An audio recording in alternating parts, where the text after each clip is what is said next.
ഇറാന്റെ പടിഞ്ഞാറൻ പർവ്വതങ്ങൾ കാറ്റ് ചലിപ്പിക്കുകയാണ്. ആകാശത്ത് അമേരിക്കയുടെ അഭിമാനമായ fighter jet F-15E strike eagle ഇറാന്റെ മുകളിലൂടെ ഒരു സ്ട്രൈക്ക് മിഷൻ പൂർത്തിയാക്കി മടങ്ങുന്നു. പക്ഷേ ഒരു സെക്കൻഡ് പോലും സാധാരണമല്ല. ആ വിമാനത്തിന്റെ മുന്നിലെ റഡാർ ഷീൽഡ് തകരുന്നു. ഒരു നിമിഷം എന്ത് സംഭവിച്ചു എന്നറിയാതെ പൈലറ്റും വെപ്പൺ സിസ്റ്റം ഓഫീസറും പരസ്പരം നോക്കി. പിന്നെ ഒരു നിമിഷം പോലും കാത്തുനിന്നില്ല. വിമാനം ഒരു ഫയർ ബോളായി മാറി. ഒരു ഷോക്ക്. പാരച്യൂട്ട് തുറന്നു. അവർ ഇരുട്ടിലേക്ക് വീണു. അതെ, ഒരു ജീവനുള്ള മനുഷ്യനെ രക്ഷിക്കാൻ അമേരിക്ക എന്ന രാജ്യം 48 മണിക്കൂറോളം നടത്തിയ ചരിത്രത്തിലെ ഏറ്റവും അപകടകരമായ ഒരു റെസ്ക്യൂ ഓപ്പറേഷൻ. ഇതാണ് ചരിത്രത്തിലെ ഏറ്റവും ഡെയറിംഗ് മിഷനുകളിലൊന്നായി മാറിയ US compact search and rescue CSAR mission. 2026 April മാസം മിഡിൽ ഈസ്റ്റിലെ ഉയർന്ന പർവ്വതങ്ങളുള്ള ഇറാന്റെ പടിഞ്ഞാറൻ ഭാഗത്ത്, പ്രത്യേകിച്ച് സാഗ്രോസ് മലനിരകൾ പ്രദേശത്തിന് സമീപം ഒരു വലിയ സൈനിക സംഭവം നടന്നു. അമേരിക്കൻ വ്യോമസേനയുടെ F-15E സ്ട്രൈക്ക് ഈഗിൾ ഒരു സ്ട്രൈക്ക് മിഷൻ പൂർത്തിയാക്കി മടങ്ങുന്നതിനിടെ ഇറാൻ അവരുടെ ഇന്റഗ്രേറ്റഡ് എയർ ഡിഫൻസ് സിസ്റ്റം ഉപയോഗിച്ച്, അഥവാ സർഫേസ് ടു എയർ മിസൈൽ ഉപയോഗിച്ച് അമേരിക്കയുടെ ഫൈറ്റർ ജെറ്റിനെ ആക്രമിച്ചു.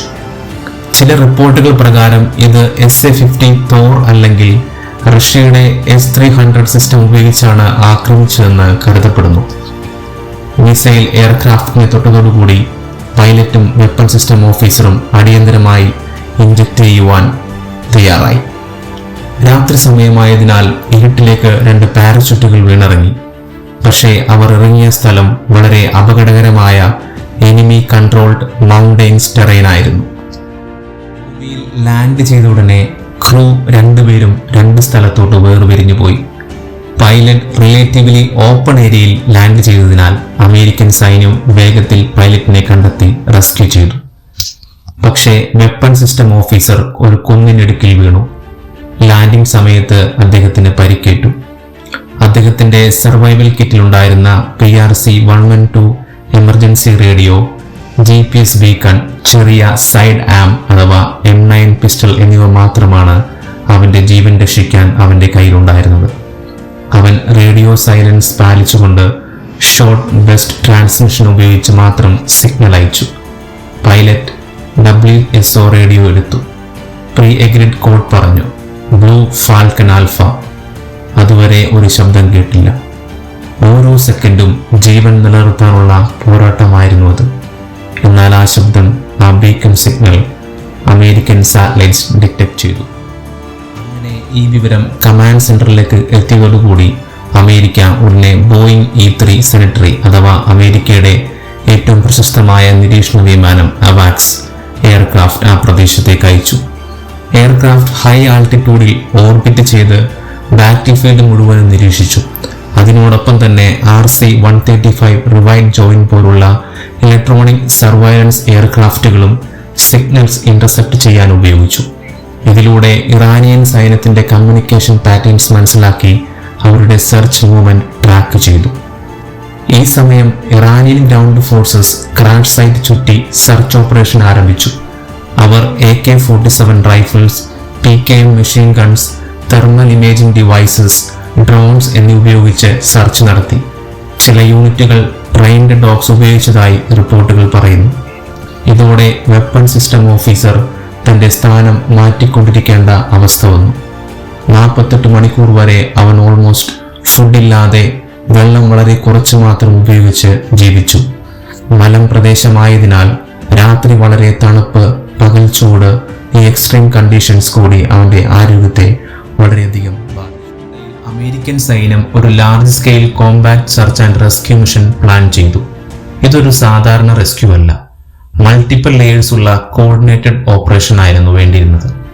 അതിനായി അവർ പ്രൈമറി എക്സ്ട്രാക്ഷൻ പ്ലാറ്റ്ഫോമായി Sikorsky HH-60 Pro hawk helicopters ഉപയോഗിച്ചു. ഇവ നൈറ്റ് വിഷൻ ഗൂഗിൾസ് ഉപയോഗിച്ച് ലോ ആൾട്ടിറ്റ്യൂഡിൽ ടെറൈൻ ഫോളോവിംഗ് മോഡിൽ പറന്നു. ഇവയുടെ ഡോർ മൗണ്ടഡ് വെപ്പൺസ് ആയി M240 machine gun, JU-80.50 calibre machine gun എന്നിവയുണ്ടായിരുന്നു. എസ്കോർട്ട് പ്രൊട്ടക്ഷൻ ആയി അമേരിക്കയുടെ വാർ മെഷീൻ എന്നറിയപ്പെടുന്ന ലോകപ്രശസ്തമായ ബോയിങ് AH-64 അപ്പാച്ചെ ഹെലികോപ്റ്റേഴ്സ് ഉപയോഗിച്ചു. ഇവ hellfire missiles, Hydra 70 rockets, 30mm chain gun എന്നിവ ഉപയോഗിച്ച് ഗ്രൗണ്ട് ടാർജറ്റ് ഡെസ്ട്രോയ് ചെയ്യാൻ തയ്യാറായി നിന്നു. എയർ കവർ നൽകാൻ F-50 fighting falcon, A-8, A-10 thunderbolt 2 എന്നിവ സ്റ്റാൻഡ് ബൈയിലുണ്ടായിരുന്നു. പ്രത്യേകിച്ച് A-10യുടെ GA-2 avenger 30mm Canon ground support വളരെ ശക്തമായ ഒരു ആയുധമായിരുന്നു. ഹൈ ത്രെഡ് സെനേറിയോ ആയതിനാൽ ലോക്കഡ് AC-10 ഗൺഷിപ്പായും ഡിപ്ലോയ് ചെയ്തു. അങ്ങനെ ഏറ്റവും വലിയൊരു സൈന്യം സന്നാഹം ഈ റെസ്ക്യൂ മിഷന്റെ ഭാഗമായി തീർന്നു. മിഷൻ രാത്രി ആരംഭിച്ചു. ഹെലികോപ്റ്റേഴ്സ് ബോർഡർ ക്രോസ് ചെയ്ത് ഇറാന്റെ ഉള്ളിലേക്ക് ഡീപ്പ് പെനിട്രേഷൻ നടത്തി. ഇതിനൊപ്പം CIA റിസപ്ഷൻ ടാക്ടിക്സ് ഉപയോഗിച്ച് ഫാൾസ് സിഗ്നൽസ്, ഫേക്ക് കമ്മ്യൂണിക്കേഷൻ എന്നിവ വഴി ഇറാനിയൻ സൈന്യത്തെ കൺഫ്യൂസ് ചെയ്തു. ചില ഡ്രോൺസ് ഡെലിബറേറ്റ്ലി മറ്റിടങ്ങളിൽ ആക്ടിവിറ്റി കാണിച്ചു. അതിലൂടെ റിയൽ റെസ്ക്യൂ ലൊക്കേഷൻ ഹൈഡ് ചെയ്യുവാൻ അമേരിക്കൻ സൈന്യത്തിന് സാധിച്ചു എന്നുള്ളതാണ് സത്യം. അങ്ങനെ റെസ്ക്യൂ ടീം ടാർജറ്റ് ലൊക്കേഷനിൽ എത്തുമ്പോൾ ആദ്യം അവർ നടത്തിയത് റേഡിയോ ഒതന്റിക്കേഷൻ ടെസ്റ്റ് ആയിരുന്നു.